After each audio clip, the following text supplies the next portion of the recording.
what does it actually look like to have emotional authority and to be making decisions according to that? Remember, we pair the authority with our type and our strategy. We have the 3 different types and strategies that all of this applies to because the reflectors operate differently. We have the generator type, which has the open, enveloping aura. We have the manifestors, which have a closed and repelling aura. And then we have the projector, which has a very focused aura. Those are the 3 energetic types. The 3 corresponding strategies for those types are the generators and manifesting generators. They wait to respond. Remember, their energetic aura is open, so things come into their field, and they trust that the things that are meant to be for them will come into their field. And once something comes into their field that piques their interest, they respond to it. The manifestors will have this come from within, this thing that piques their interest, this idea that they want to execute, this thing that they want to do, this action that they want to take. It will come from within, and they will act on it, and they will inform those who will be impacted by their acting on this decision. The projectors will wait to be recognized and then invited. Now, they aren't sitting on their couch just waiting. Remember, the projectors are the guides and they are the masters of mastery.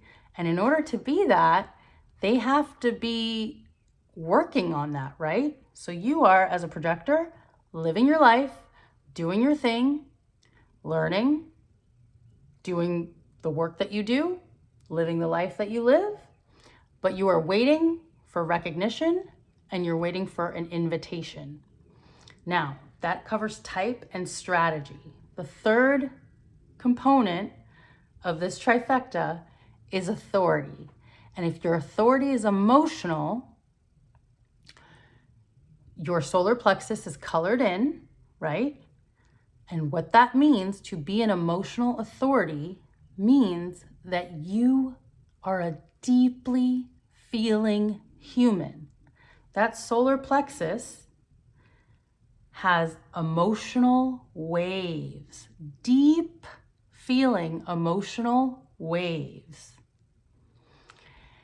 And because it's colored in, this is a consistent thing in your life. You will always, and you have always been a deeply feeling human.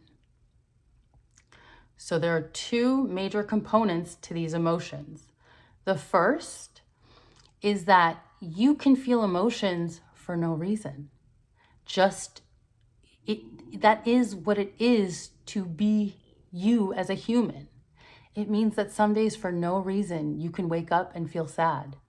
It means sometimes you can wake up and for no reason feel happy. For no reason. Excuse me. So,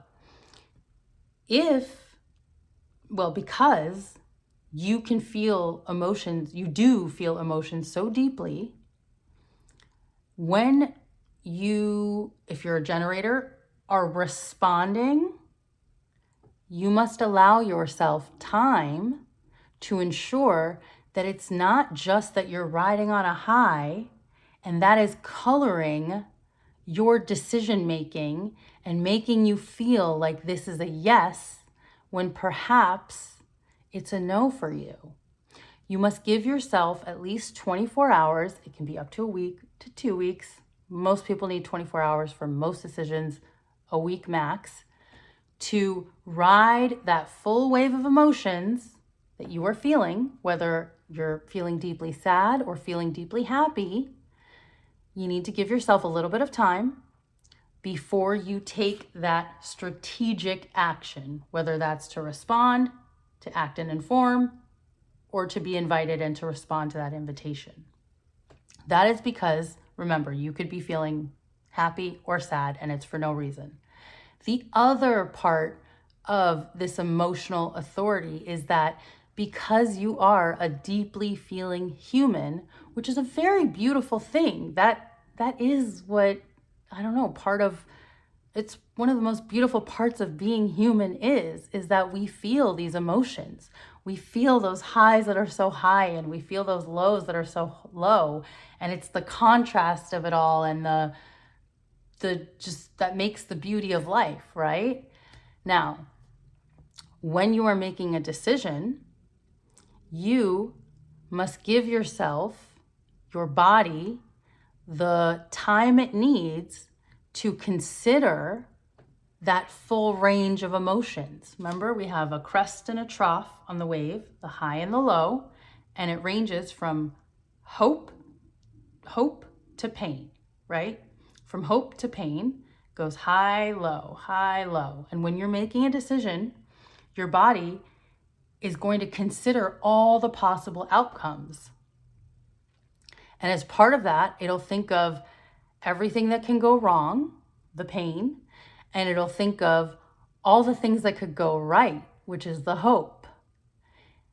If at the end of this waiting period, your body feels that there is at least 75% hope that things could go right, yes, there will, because you're an emotional being, you cannot deny the fact that things could go wrong. But as long as those things that could go wrong are in the 25% range, and your feeling of like all the things that could go right is in the 75% range, that is a yes. And the same goes for a no.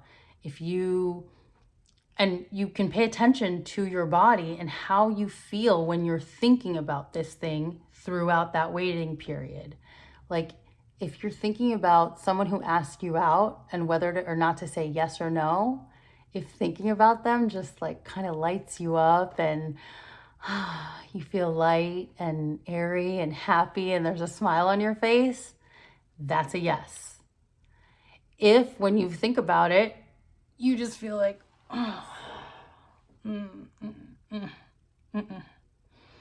that's a no. And that is what it means to use emotional authority in decision making for generators, manifestors, and projectors, all of which are either emotional or non-emotional, depending on whether their solar plexus is colored in on the body graph.